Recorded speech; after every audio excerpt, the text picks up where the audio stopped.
Youth Congress വ്യാജ തിരിച്ചറിയൽ card കേസിൽ പരിശോധന വ്യാപിപ്പിച്ച് ക്രൈംബ്രാഞ്ച്. രാഹുൽ മാങ്കൂട്ടത്തിന്റെ വീട്ടിലേക്ക് ഉടൻ ക്രൈംബ്രാഞ്ച് സംഘം എത്തും. പത്തനംതിട്ടയിലെ പ്രവർത്തകരുടെ വീടുകളിൽ പരിശോധന നടക്കുന്നു എന്നുള്ള വിവരമാണ് ലഭിക്കുന്നത്. പ്രവീൺ പുരുഷോത്തമനും ടി വി പ്രസാദുമുണ്ട് വിവരങ്ങളുമായി. പ്രവീൺ പുരുഷോത്തമനിലേക്ക് ആദ്യം. പ്രവീൺ പുരുഷോത്തമൻ, ഇപ്പോൾ അടൂരിലേക്ക് ക്രൈംബ്രാഞ്ച് എത്തിയിരിക്കുന്നു. പരിശോധന ഒരു വശത്ത് തുടങ്ങിയിരിക്കുന്നു. രാഹുൽ മാങ്കൂട്ടത്തിനെ ഉടൻ ചോദ്യം ചെയ്യുമെന്നുള്ളതാണോ നമുക്ക് ലഭിക്കുന്ന വിവരം?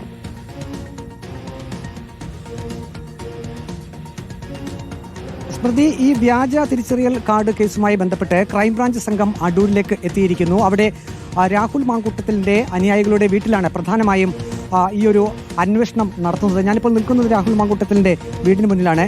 രാഹുലിന്റെ അടുത്ത അനുയായിയുടെ വീട്ടിൽ ക്രൈംബ്രാഞ്ച് പരിശോധനയ്ക്കായി വീട്ടിലേക്കാണ് എത്തിയത്. അവിടെ ഒരു ഫോൺ പിടിച്ചെടുത്തതായിട്ടുള്ള സൂചനകൾ വരുന്നുണ്ട്.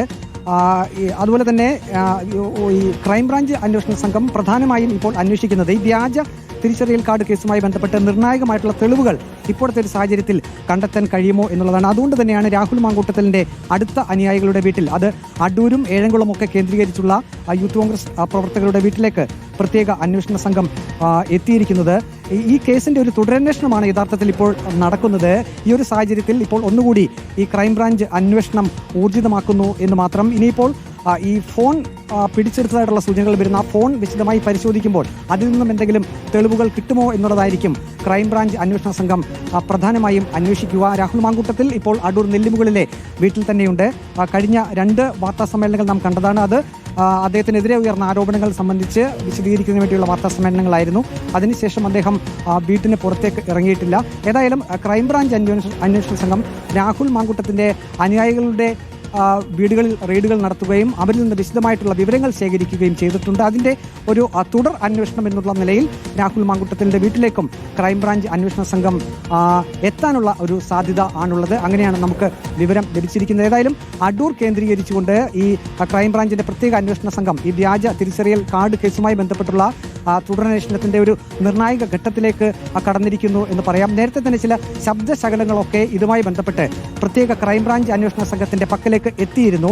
അതിൽ രാഹുൽ മാങ്കൂട്ടത്തിനെ കുറിച്ചുള്ള ചില സൂചനകൾ, മറ്റുള്ളവർ സംസാരിക്കുന്നതായിട്ടുള്ള ശബ്ദരേഖയൊക്കെ ക്രൈംബ്രാഞ്ച് അന്വേഷണ സംഘത്തിന്റെ പക്കലേക്ക് എത്തിയിരുന്നു. അപ്പോൾ അത് സംബന്ധിച്ചുള്ള ഇനി തുടർ അന്വേഷണമായിരിക്കും ഇക്കാര്യത്തിൽ നടക്കുക. ഏതായാലും രാഹുൽ മാങ്കൂട്ടത്തിൽ നിന്നും ഇതുമായി ബന്ധപ്പെട്ടുള്ള സൂചനകളാണ് ലഭിക്കുന്നത്.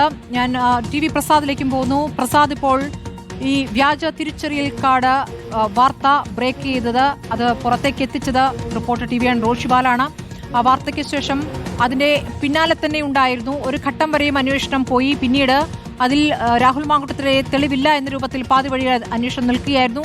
ഇപ്പോൾ ഒരു തെളിവ് ലഭിച്ചിരിക്കുന്നു, ഒരു മൊഴി ലഭിച്ചിരിക്കുന്നു എന്ന സൂചനകളല്ലേ നമുക്ക് ലഭിക്കുന്നത്. അതിന്റെ അടിസ്ഥാനത്തിൽ കൂടുതൽ അന്വേഷണത്തിലേക്ക് ക്രൈംബ്രാഞ്ച് നീങ്ങുന്നു. എന്താണ് ഇപ്പോൾ നമുക്ക് നൽകാവുന്ന ഏറ്റവും പുതിയ വിവരം? ക്രൈംബ്രാഞ്ചിന് കിട്ടിയിരിക്കുന്ന പുതിയ തെളിവ്, അതിന്റെ വിശദാംശങ്ങൾ.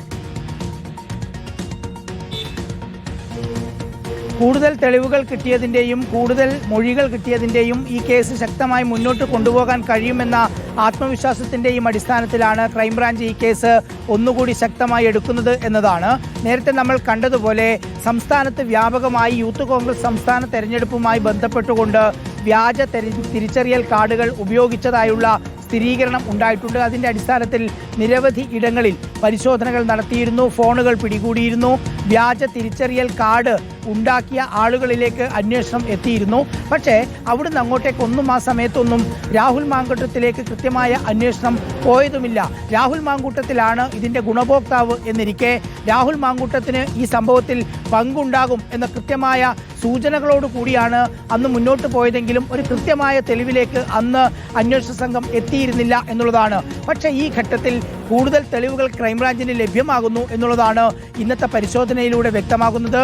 കൂടുതൽ തെളിവുകൾ കിട്ടുന്നു, ഒപ്പം കൂടുതൽ ഫോണുകൾ പിടിച്ചെടുക്കുന്ന തീരുമാനത്തിലേക്ക് ക്രൈംബ്രാഞ്ച് എത്തുന്നു. സ്വാഭാവികമായി വ്യാജ തിരിച്ചറിയൽ കാർഡുകൾ ഉണ്ടാക്കിയ ഫോണുകളും അതുപോലെ ലാപ്ടോപ്പുകൾ പോലെയുള്ള മറ്റ് ഇലക്ട്രോണിക്സ് ഉപകരണങ്ങളും എല്ലാം കണ്ടെത്തുക എന്നുള്ളതാണ് ഈ കേസിൻ്റെ ഒരു പ്രധാനപ്പെട്ട ഘട്ടം. അതിലേക്ക് കടക്കുന്നു എന്നുള്ളതാണ്. രാഹുൽ മാങ്കൂട്ടത്തിലേക്ക് നേരിട്ട് എത്തുന്നതിന് പകരം രാഹുൽ മാങ്കൂട്ടത്തിന് വേണ്ടി കാര്യങ്ങൾ ചെയ്യുന്ന രാഹുൽ മാങ്കൂട്ടത്തിൻ്റെ വലങ്കൈ എന്നറിയപ്പെടുന്ന ആളുകളിലേക്ക് അന്വേഷണം വ്യാപിപ്പിച്ചുകൊണ്ട് അവരുടെ വീടുകളിൽ പരിശോധന നടത്തിക്കൊണ്ട് അവരുടെ ഫോണുകൾ പരിശോധന നടത്താനുള്ള ശ്രമത്തിലേക്ക് ക്രൈംബ്രാഞ്ച് കടക്കുമ്പോൾ ഒരു കാര്യം വ്യക്തമാണ്, ഈ അന്വേഷണം സജീവമാകുന്നു വീണ്ടും എന്നത് തന്നെയാണ്. വ്യാജ തിരിച്ചറിയൽ കാർഡ് ഉണ്ടാക്കിയതിൻ്റെ ഉറവിടങ്ങളിലേക്ക് ക്രൈംബ്രാഞ്ചിൻ്റെ അന്വേഷണം മുന്നോട്ട് പോകുന്നു. നേരത്തെ ആദ്യഘട്ടത്തിലും ഇത് സംബന്ധിച്ചുള്ള നിരവധി തെളിവുകൾ ക്രൈംബ്രാഞ്ചിന് കിട്ടിയിരുന്നു. പക്ഷേ ആ സമയത്ത് അറസ്റ്റ് പോലെയുള്ള നടപടികളിലേക്കോ അതല്ലെങ്കിൽ മറ്റ് ഗൗരവമായ അന്വേഷണത്തിലേക്കോ രാഹുൽ മാങ്കൂട്ടത്തിനെതിരെ പോയില്ല എന്നുള്ളതും ശ്രദ്ധേയമാണ്. പക്ഷേ പുതിയ സാഹചര്യത്തിൽ ഉറപ്പായും പുതിയ തെളിവുകളുടെയും പുതിയ മൊഴികളുടെയും അടിസ്ഥാനത്തിലായിരിക്കും ഇങ്ങനൊരു നീക്കം ക്രൈംബ്രാഞ്ച് നടത്തുന്നത് എന്നുള്ളതാണ്. ചോദ്യം ചെയ്യൽ നാളെ ഹാജരാക്കാനാണ് നേരത്തെ നോട്ടീസ് നൽകിയിരുന്നത്. അതിന്മേൽ എന്തെങ്കിലും പുതിയ വിവരങ്ങൾ നമുക്ക് ലഭ്യമാകുന്നോ പ്രസാദ്? നാളെ ഹാജരാകില്ല എന്നുള്ള ഒരു വിവരം നമുക്കുണ്ട്. പക്ഷേ അതിലൊരു സ്ഥിരീകരണമില്ല. നാളെയാണ് ഹാജരാകുന്നതിനുള്ള നോട്ടീസ് കൊടുത്തിരിക്കുന്നത്. പക്ഷേ ഹാജരാകില്ല എന്നുള്ള പ്രാഥമിക വിവരമാണ് നമുക്ക് കിട്ടുന്നത്. ഇന്ന് രാത്രിയോടുകൂടി അക്കാര്യത്തിൽ നമുക്കൊരു സ്ഥിരീകരണം ഉണ്ടാകാൻ കഴിയും. ആ ഒരു വിവരം ഇനി ക്രൈംബ്രാഞ്ച് ഉദ്യോഗസ്ഥരെ അറിയിച്ചാൽ സ്വാഭാവികമായും അക്കാര്യം നമുക്ക് പ്രേക്ഷകരുടെ മുന്നിലേക്ക് അറിയിക്കാനും കഴിയും. നാളെയാണ് നോട്ടീസ് കൊടുത്തിരിക്കുന്നത്. നേരത്തെ തന്നെ നോട്ടീസ് കൊടുത്തിരുന്നതുമാണ്. നാളെ രാഹുൽ മാങ്കൂട്ടത്തിൽ ചോദ്യം ചെയ്യലിന് ഹാജരായി കഴിഞ്ഞാൽ രാഹുൽ മാങ്കൂട്ടത്തിൻ്റെ മുന്നിലേക്ക് നിരത്താനുള്ള ചോദ്യങ്ങളിൽ പലതും അത് ക്രൈംബ്രാഞ്ചിന് നേരത്തെ തന്നെ തീർപ്പാക്കേണ്ടതുണ്ട്, നേരത്തെ തന്നെ ശേഖരിച്ച് വെക്കേണ്ടതുണ്ട്. അതിൻ്റെ കൂടി ഭാഗമായിട്ട് തന്നെയാണ് ഇന്നത്തെ അടൂരിലുള്ള പരിശോധന. അടൂരിലെ പരിശോധനയിൽ കാര്യമായ പുരോഗതി ഉണ്ടാകും എന്ന പ്രതീക്ഷ ക്രൈംബ്രാഞ്ച് സംഘത്തിനുണ്ട്. അതുകൊണ്ട് തന്നെയാണ് വിശ്വസ്തരിലേക്ക് അന്വേഷണം പോകുന്നത്, അവരുടെ ഫോണുകൾ പരിശോധിക്കുന്നത്, അവരുടെ വീടുകളിലേക്ക് പരിശോധന മുന്നോട്ട് കൊണ്ടുപോകുന്നത്. സമീപകാലത്ത് ഏറ്റവും വലിയ ഒരു വാർത്തയായിരുന്നു വ്യാജ തിരിച്ചറിയൽ കാർഡ് ഉണ്ടാക്കി യൂത്ത് കോൺഗ്രസിന്റെ തെരഞ്ഞെടുപ്പ് നടത്തി എന്നുള്ളത്.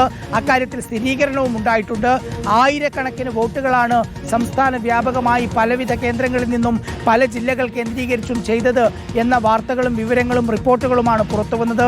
അതിന്റെ അടിസ്ഥാനത്തിലാണ് ശക്തമായ അന്വേഷണവുമായി മുന്നോട്ട് പോയതും. ആ അന്വേഷണം അടുത്ത ഘട്ടത്തിലേക്ക് കടക്കുന്നു. നാളെ രാഹുൽ മാങ്കൂട്ടത്തിന് ഹാജരാകാനുള്ള നോട്ടീസ് കൊടുത്തിരിക്കുന്ന ഘട്ടത്തിൽ അതിന്റെ തൊട്ടു തലേന്ന് രാഹുൽ മാങ്കൂട്ടത്തിന്റെ വിശ്വസ്തരുടെ വീടുകളിൽ പോലീസ് ക്രൈംബ്രാഞ്ച് പരിശോധന നടത്തുന്നു. ക്രൈംബ്രാഞ്ച് എന്തായാലും അടൂരിലെത്തിയിരിക്കുന്നു എന്നുള്ള വിവരമാണ് ഇപ്പോൾ നമുക്ക് ലഭ്യമാകുന്നത്. പ്രവർത്തകരുടെ വീടുകളിൽ റെയ്ഡ് നടക്കുകയാണ്.